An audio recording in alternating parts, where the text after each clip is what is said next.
बिस्मिल्लाहिर्रहमानिर्रहीम अस्सलामु अलैकुम वरहमतुल्लाहि वबरकातुहू नहमदुहु व नुसल्ली अला रसूलिहिल करीम अम्मा बाद।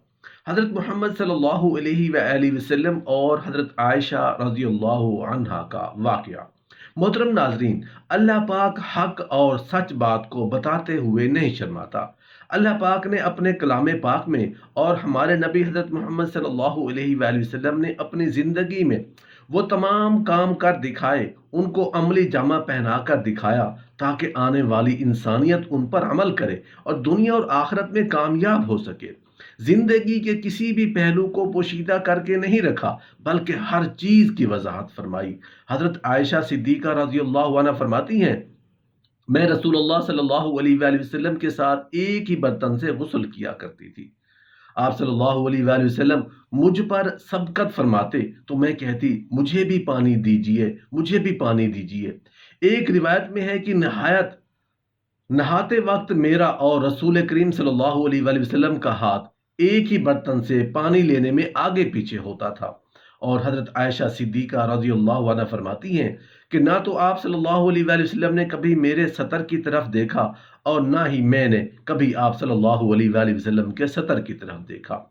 मियाँ बीवी के ताल्लुक से कुछ ऐसे मसाइल हैं जिनका जानना इंतहाई ज़रूरी है, मगर हमारी अक्सरियत उससे लाइल्म है, क्योंकि दीनी कुतुब हम पढ़ते नहीं हैं और आलिम दीन से पूछने में शर्म आती है। अल्लाह अज़्ज़ा वजल हक बात से नहीं शर्माता और हक बात को कुरान करीम में खोल खोल कर बयान किया गया है।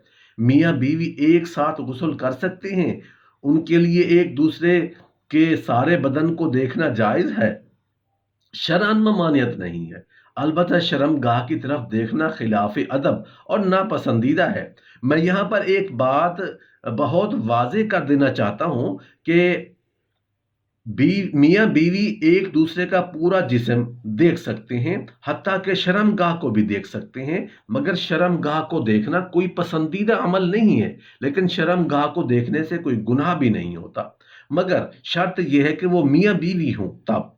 मोहतरम नाजरीन, जमा के वक्त बात करना मकरूह है, उससे बच्चे के तोतले होने का खतरा होता है। इस तरह हम बिस्तरी के वक्त औरत की शर्मगाह की तरफ नजर करने से भी बचना चाहिए कि बच्चे के अंधा होने का इम्कान है। जमा बिल्कुल बरहना ना होकर भी ना करें, वरना बच्चे के बेहया होने का अंदेशा है। हजरत आयशा रज़ियल्लाहु अन्हा ने अर्ज किया, या रसूल अल्लाह सल्लल्लाहु अलैहि वसल्लम, बहुत सा सवाब मिल गया, मर्दों के बारे में भी इरशाद फरमाइए। ये सुनकर रसूल अल्लाह सल्लल्लाहु अलैहि वसल्लम मुस्कुराए और फरमाया, मर्द औरत का हाथ पकड़कर मानूस करता है तो उसके लिए एक नेकी लिख दी जाती है। जो मर्द प्यार से अपनी औरत के गले में बाजू डालता है, उसके हक में 10 नेकियां लिखी जाती हैं।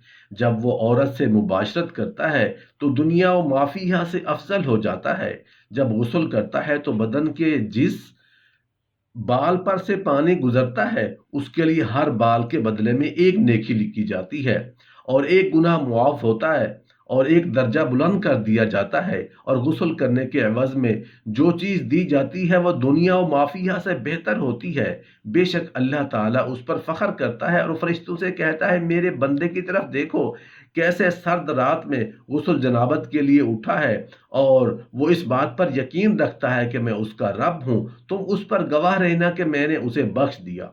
मोहतरम नाजरीन, बेहतरीन बीवी वो है जो सोने के कमरे में अपने हुस्न जमाल और बिस्तर पर खामंद के साथ खूबसूरत तौर अतवार से अपने प्यार के जादू में जकड़े, उसके मकसद पर निगाह रखे और गौर करे कि उसका खामंद क्या चाहता है, और फिर उसकी पसंद से भी बेहतर अंदाज में अपने आप को उसके सुपुर्द करे, नरम गुफ्तगू करे और उसकी रग़बतों और चाहतों को पूरा करते हुए उसे सैर कर दे। कभी भी उसके बिस्तर पर जाने से मत रुकें। अगर वो उसके साथ मुकारबत का ख्वाहिशमंद है तो कतई नाफरमानी ना करें, क्योंकि अल्लाह रब्बुल इज़्ज़त के यहाँ ये बहुत बड़ा गुनाह है। जब शौहर बीवी को अपना तबाई तकाजा पूरा करने के लिए बुलाए तो बीवी इनकार न करे। इस सिलसिले में अहादीस मुबारका में वाज़ेह तालीमात मौजूद है।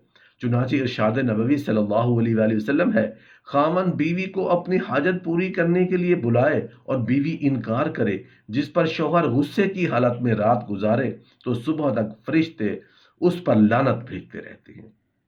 دوسری روایت میں ہے کہ حضرت طلحہ رضی اللہ عنہ فرماتے ہیں کہ رسول اللہ صلی اللہ علیہ وآلہ وسلم نے فرمایا، جب شوہر اپنی بیوی کو بلائے تو اس کے پاس چلی جائے، چاہے وہ روٹی پکانے کے لیے تندور پر ہی کیوں نہ بیٹھی ہو۔ حضرت عمر رضی اللہ عنہ کے پاس ایک شخص آیا، گرد و غبار سے اٹا ہوا، بال بکھرے ہوئے، اس کے ساتھ اس کی بیوی بھی تھی، جو کہہ رہی تھی، اے امیر المومنین، میں اس کے لیے نہیں اور نہ ہی یہ میرے لیے ہے۔ یہ عورت اپنے شوہر سے نفرت کرتی ہے، اس لیے آپ نے اس کے شوہر کو حکم دیا کہ وہ غسل کرے اور اپنے سر کے بال ترشوائے اور ناخن کاٹے۔ جب شوہر فارغ ہو کر آیا تو آپ نے کہا، اپنی بیوی کے سامنے جاؤ۔ بیوی نے دیکھا تو دم بخود رہ گئیں اور نہ پہچاننے کی وجہ سے پیچھے ہٹنے لگی۔ جب پہچان لیا تو اس کا بوسہ لیا اور اپنے دعوے سے دستبردار ہو گئی۔ حضرت عمر رضی اللہ عنہ نے فرمایا کہ تمہیں ان کے ساتھ اسی طرح کا برتاؤ کرنا چاہیے۔ اللہ کی قسم انہیں یہی پسند ہے کہ تم ان کے لیے آراستہ و پیراستہ ہو کر رہو، جیسا کہ تم چاہتے ہو کہ وہ تمہارے لیے سجی سنوری رہے۔ حضرت سیدنا امام غزالی رحمۃ اللہ علیہ فرماتے ہیں، جمع کرنا جنت کی لذتوں میں سے ایک لذت ہے۔ حضرت سیدنا جنید بغدادی رحمۃ اللہ علیہ فرماتے ہیں، انسان کو جمع کی ایسی ہی ضرورت ہے جیسے کہ غذا کی۔ حدیث نبوی صلی اللہ علیہ وآلہ وسلم ہے کہ مرد کا اپنی بیوی کے ساتھ اکٹھے سونا، ایک ہی بستر میں سونا افضل ہے، علیہ یہ کہ کسی ایک کو عذر ہو۔ اس لیے کہ مقصد ہم بستری کرنا نہیں، بلکہ مقصد بیوی کے دل کو خوش کرنا ہے۔ اسے خوش کرنے کے لیے ایام کے دنوں میں بھی اس کے قریب ہو جانا گویا انبیاء علیہ السلام کی سنت مبارکہ ہے۔ مسند احمد میں ہے، سیدنا عبداللہ بن عباس رضی اللہ عنہ روایت کرتے ہیں کہ رسول اللہ صلی اللہ علیہ وآلہ وسلم نے فرمایا، جو آدمی اپنی بیوی کے پاس آنے سے پہلے دعا پڑھتا ہے، جس کا ترجمہ یہ ہے کہ اللہ کے نام کے ساتھ، اے اللہ مجھے بھی شیطان سے بچا اور میری اولاد کو بھی شیطان سے محفوظ رکھ، جو تو نے مجھے عطا کرے۔ اگر میاں بیوی کے تعلق میں اولاد کا فیصلہ کر دیا گیا تو شیطان کبھی بھی اس کو نقصان نہیں پہنچا سکے گا۔ یہ ہے کہ وہ شوہر اپنی بیوی کی مرضی کے بغیر زیادہ سے زیادہ 4 ماہ کی مدت تک اس سے دور رہ سکتا ہے۔ محترم ناظرین، امام جلال الدین سیوطی رحمۃ اللہ علیہ نے حضرت عمر رضی اللہ عنہ کے حوالے سے یہ بیان کیا ہے کہ آپ رات کے وقت گشت کر رہے تھے تو ایک گھر سے ایک عورت کی آواز آ رہی تھی جو اشعار پڑھ رہی تھی۔ اس شعر کا مفہوم یہ تھا کہ اس کا شوہر گھر سے کہیں دور چلا گیا تھا اور اس کے فراق میں غم زدہ تھی۔ سیدنا عمر فاروق رضی اللہ عنہ کے گھر گئے اور اپنی زوجہ سے دریافت کیا کہ شادی شدہ عورت اپنے شوہر کے بغیر کتنی مدت تک صبر کر سکتی ہے، تو زوجہ نے جواب دیا کہ 3 سے 4 ماہ۔ اس پر آپ رضی اللہ عنہ نے حکم جاری کر دیا کہ ہر فوجی کو 3 سے 4 ماہ کے بعد ضرور چھٹی دے دی جائے گی تاکہ ہر فوجی اپنی بیوی کا حق ادا کر سکے۔ محترم ناظرین، اللہ پاک نے ہر چیز کو ایک طریقہ کار کے تحت تخلیق فرمایا ہے اور ساتھ میں بتا دیا ہے کہ جو میرے بتائے گئے احکام کے مطابق زندگی گزارے گا وہ دنیا میں بھی کامیاب ہوگا، آخرت میں بھی کامیاب ہوگا۔ اللہ پاک سے دعا ہے کہ ہمیں اللہ کے اور اس کے رسول صلی اللہ علیہ وآلہ وسلم کے بتائے گئے احکام کے مطابق زندگی گزارنے کی توفیق عطا فرمائے۔ آمین یا رب العالمین۔